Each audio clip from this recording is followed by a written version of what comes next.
Everyone, আসসালামু আলাইকুম। সবাইকে জুম্মা মোবারক।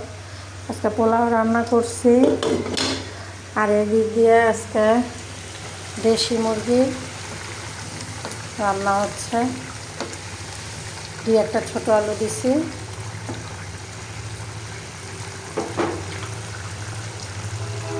আর এই সাইড দিয়ে হচ্ছে চিংড়ি মাছ বোনা। কারণ আজকে রান্নাটা দেরি হয়ে গেছে, সবাই জানেন আজকে ভূমিকম্প হয়েছিল, মানে প্রচুর ভয় পেয়ে গেছি আমি বলার বাইরে।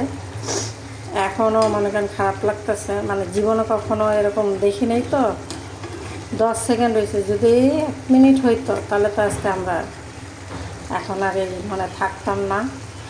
2 মিনিটের ভরসা নাই, এই জন্য কেউ কারো ক্ষতি না করি, কেউ কারোর সাথে রাগ না থাকি, সবচেয়ে এটা ভালো হবে। আর কিছু বলার নেই। ওকে, বাই। সবাই ভালো থাকবেন, সবার জন্য দোয়া রইল। আল্লাহ হাফেজ।